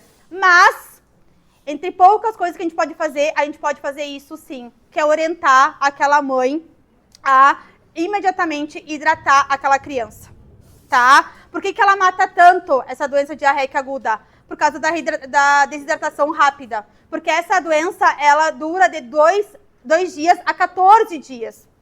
Se aquela mãe não hidratar aquela criança, ela vai falecer, tá bom? Então, a gente pode falar assim, olha, imediatamente vamos hidratar essa criança. Ah, eu não tenho soro caseiro, eu não vou comprar, não tenho condições. E outra coisa, olhar em volta, né, pessoal? Enxergar. Ah, essa casa tá na volta de um esgoto a céu aberto. Essa casa tá em volta de um riacho que passa ali a água contaminada. Essa casa não tem água tratada. Então, verificar qual é a situação ali do ambiente, tá? E aí, o que tu vai fazer? Vai explicar. Soro caseiro, copo de água, uma pitada, né, uma dose de sal, 2 de açúcar. Misturar e dar pra criança. Ah, mas ela tá vomitando. Dá de pouquinho, tá? Uma colher, enfim, como der, canudo que seja. Reidratação oral, também podemos falar. Qual é a hidratação oral? Pegar o sachêzinho, ir na farmácia, comprar o sachê, pegar e colocar no litro de água, misturar e dar para aquela criança. Não é para guardar aquilo ali e dar por 7, 14 dias. Não, é 24 horas. Depois vai perdendo as propriedades, tá? Outra coisa. E como é que tu pega isso? É uma contaminação fezes oral. Como é que é isso, professora? Aquela pessoa que está infectada, ela vai eliminar nas fezes.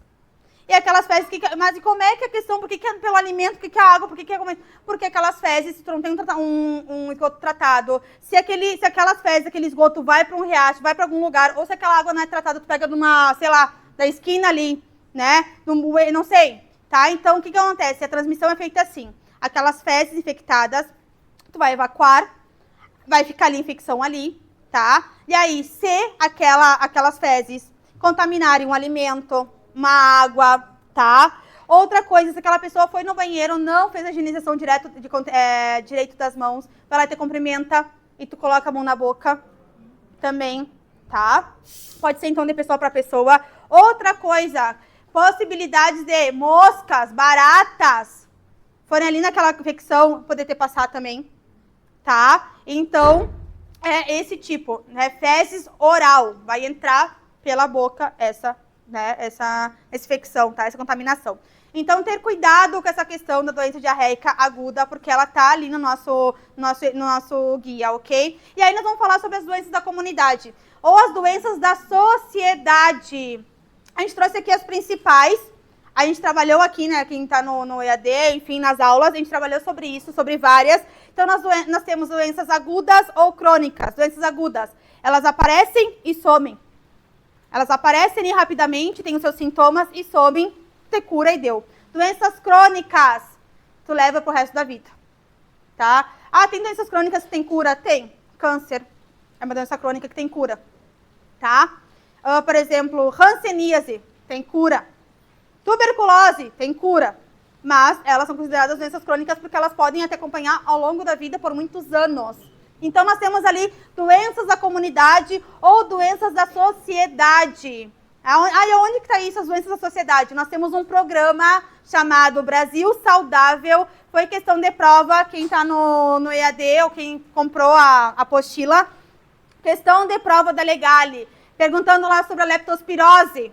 Aí uma das opções dizia que a leptospirose está dentro do Brasil Saudável. Não. A leptospirose não está dentro do programa Brasil Saudável. Então, essa alternativa estava incorreta. Por que ela não está lá?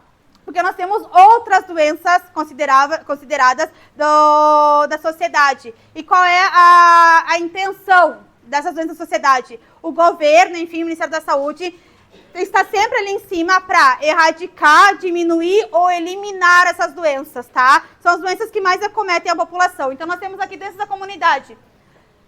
Vírus, né? Nós temos as virais, vírus.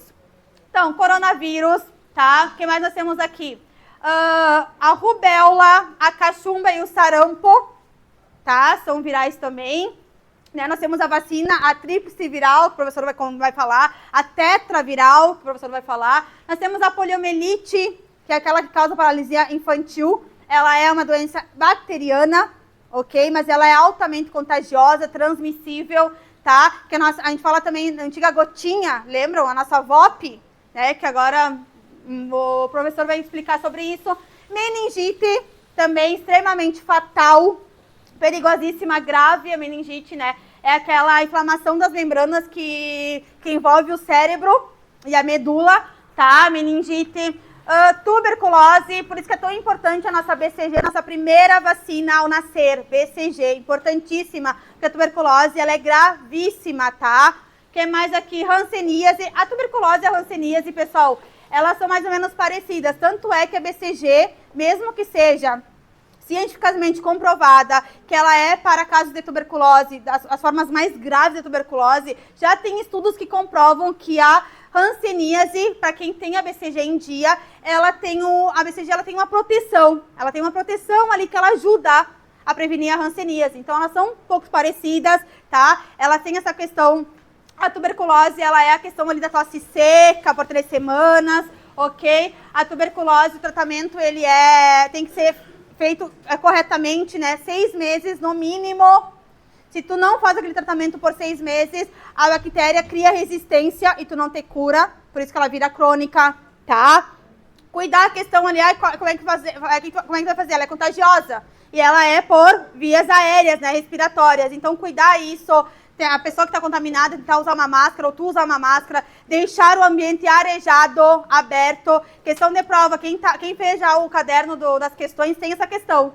Tá? E ali, o que está errado? Está todo o enunciado certo, o que está errado? Somente a parte que diz que é ambiente fechado, não. Tu não pode ficar com o ambiente fechado, muito pelo contrário, tu tem que abrir o ambiente para ventilar e para que o sol entre. Porque as partículas solares, elas têm poder de ir eliminando esse vírus, ok? O que mais ali? Febre chikungunya, doença de Chagas, leishmaniose, raiva, né? São ali as doenças mais dos vetores, né? Febre amarela, que também é vetor, né? O nosso Aedes aegypti na área urbana, porque na rural é outro. Carol, como muda aqui? Aqui.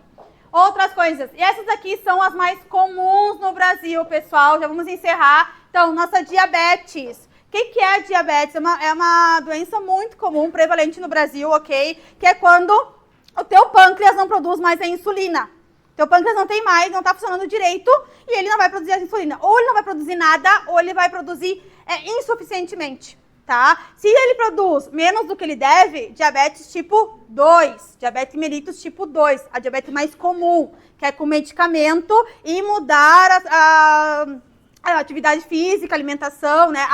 Hábitos, mudar hábitos, tá? E diabetes tipo 1, que é quando o teu pâncreas não produz mais nada, e aí tu vai ter que fazer o quê? Vai ter que colocar insulina. Aí tu vai ter que pegar ali a injetável ali, né? Colocar ali, ok? Então a diabetes, nós falamos também já sobre valores.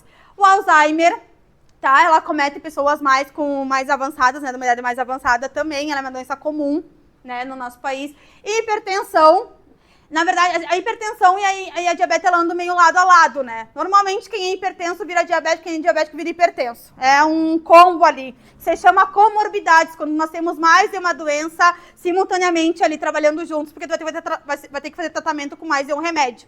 Então, a hipertensão, já falamos também. O que seria hipertensão? Para quem não sabe, o que é um hipertenso? Ah, eu sei que hipertenso é acima de 14/9. Mas o que é essa hipertensão? É quando o sangue ele vai fazendo força nas tuas vias, nas tuas artérias, tá? O sangue, ele tá bombeando, fazendo força 24 horas por dia, tá? Isso é hipertensão. Aí imagina tu ter uma hipertensão descontrolada, descompensada. Sabe que é o teu organismo todos os dias aguentando, as tuas artérias aguentando, o sangue bombeando, fazendo força, querendo sair? Por isso que a hipertensão e a diabetes, elas são predisposições para um infarto, para uma insuficiência cardíaca, para um AVC, para outros tipos de doenças, né? Tudo vai puxando um ao outro. O que mais aqui? Asma. Então elas são doenças crônicas do trato respiratório, né? Asma. O que mais? Câncer. Câncer né? Tem gigantesca prevalência no Brasil, causa as mortes. Por quê? Tem tratamento, mas não tem cura. Tem um tratamento. Pode ser curar? Sim. Mas o que pode acontecer? Pode ficar com metástase. O que é metástase, professor? É quando fica ali aquela neoplasia, aquilo que não presta, e vai pela corrente sanguínea e vai parar em outro órgão, tá? Ah, qual é os cânceres de maior prevalência? Qual é o câncer número 1 no Brasil? Câncer de pele, não melanoma. O que é isso? É aquele câncer mais artificial. Ah, por que ele é o primeiro? Porque nós moramos num país tropical. Nós temos norte e nordeste, sol o dia inteiro, o ano inteiro. Aqui mais para o sul, sudeste, muita plantação, tá? Aqui no sul mesmo, muitas pessoas claras, da serra. Então, é um câncer comum, porque ele está ali naquelas camadas superficiais. Então, sempre usar protetor solar, enfim, chapéu, tudo mais. Qual é o primeiro câncer, tirando o câncer de pele, qual é o primeiro câncer de maior prevalência na mulher? De mama, câncer de mama, tá, pessoal? Tem algumas predisposições, quem já teve câncer na família. Menstruação precoce, menos de 12 anos, é uma predisposição, tá? Alimentação que não seja saudável, alimentos alimentares inadequados, sedentarismo, o que mais? Tem outros critérios, tá? Qual é o primeiro do homem? Próstata, câncer de próstata, ok? Depois nós temos o segundo, que ele está ali equiparado, segundo prevalência, tanto de homem, tanto de mulher, colo e reto. É o segundo câncer de prevalência dos dois, está emparelhado. E depois é terceiro ali da mulher, já é o colo do útero, do homem já é traqueia, laringe, tá? O que mais aqui nós temos? Depressão. Nós trabalhamos também doenças crônicas, doenças mentais, depressão, esquizofrenia. A primeira doença mental prevalente no Brasil, ansiedade, tá? Nós temos depressão, esquizofrenia, transtorno bipolar, tá? Isso a gente estudou também em aula. E o acidente vascular cerebral, nosso AVC. Nós temos AVC isquêmico e hemorrágico, ok? Que é ali doenças cardiovasculares. O isquêmico, o hemorrágico, ele é bem mais fatal. Porque o que acontece? O que é o AVC? É quando tu entope ou quando tu rompe, tá? Uma artéria. Então, quando tu rompe, é o hemorrágico, né?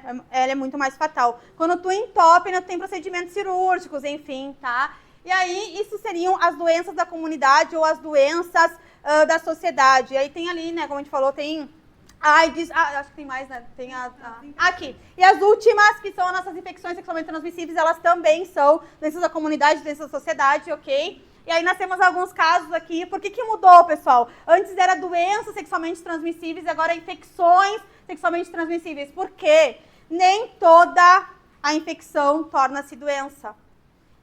Quem é portador de HIV não necessariamente vai ter AIDS, tá? Tu pode controlar aquele vírus no teu corpo, aquela infecção, e tu não vai desenvolver a doença nunca, se tu fizer o tratamento correto. Então, por isso que trocou a nomenclatura e agora é infecções sexualmente transmissíveis, ok? Então, nós temos a AIDS. O que seria basicamente a AIDS? Aquele vírus entra no teu corpo e destrói todos os teus glóbulos brancos. E o que é os glóbulos brancos? É quem defende o teu sistema imunológico. Tu fica sem imunidade nenhuma, qualquer doença que chegue em ti vai te pegar, tá? Aquelas doenças oportunistas que a gente fala. Vai te pegar e tu não vai ter imunidade nenhuma, tu não vai conseguir te defender, por isso que tem causa morte grande. As pessoas morreram de AIDS e HIV. Não.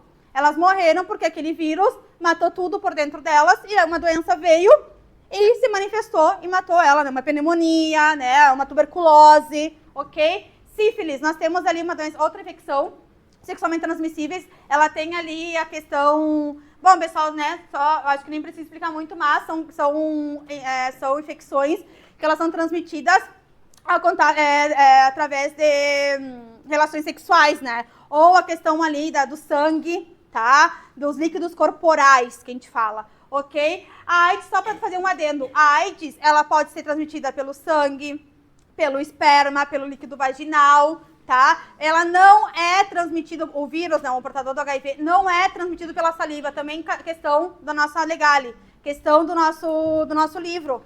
Fala ali, tem uma questão sobre essa. Não passa pela saliva, ok? A AIDS. Sífilis também, mas é outra, né? A doença, infecção sexualmente transmissível. Tem estágios, expliquei isso para meus alunos, tem estágio, né? O estágio primário, que vem ali, uma feridinha, sem dor nenhuma, vai, vem, vai embora, acabou. Depois aqui 3, 4 meses, 5 meses, volta, estágio secundário. Aí vem mais dolorido, vem mais verrugas, vem alguma coisa nas palmas das mãos, dos pés.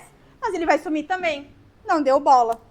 Esse estágio secundário vai se transformar em um estágio latente. O que é isso? Não vai aparecer sintoma nenhum. Isso daí vai percorrer pelo longo da vida, de 2 a 20 anos. Aquele vírus vai ficar dentro do teu corpo, contaminando tudo. Quando ele apareceu no estágio terciário, é porque tu já tá com problemas gravíssimos. Ou tu tá com uma hepatite, com câncer, tá? Ou aquele vírus foi pro teu cérebro.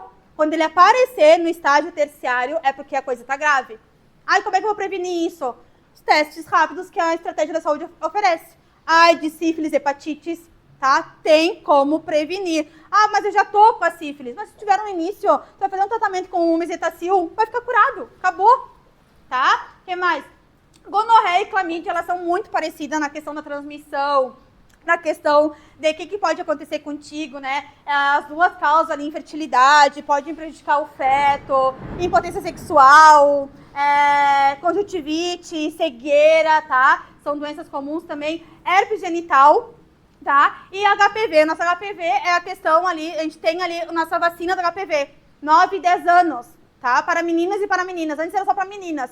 mas agora foram feitos estudos que comprovam que o HPV, ele tem assim, a potencialidade de virar câncer de uretra, câncer de pênis, ele tem ali condicionalidades para os meninos, por isso que agora é para os dois, ok? O que mais HPV? Então nós temos a vacinação e outro tipo de prevenção, nosso Papa Nicolau, tá? Nosso Papa Nicolau também é uma prevenção para esse caso aqui do HPV, tá? Para não evoluir para um câncer, né? Ele é uma infecção sexualmente transmissível, ele pode se manifestar somente com sintomas gerais das doenças sexualmente transmissíveis, das infecções.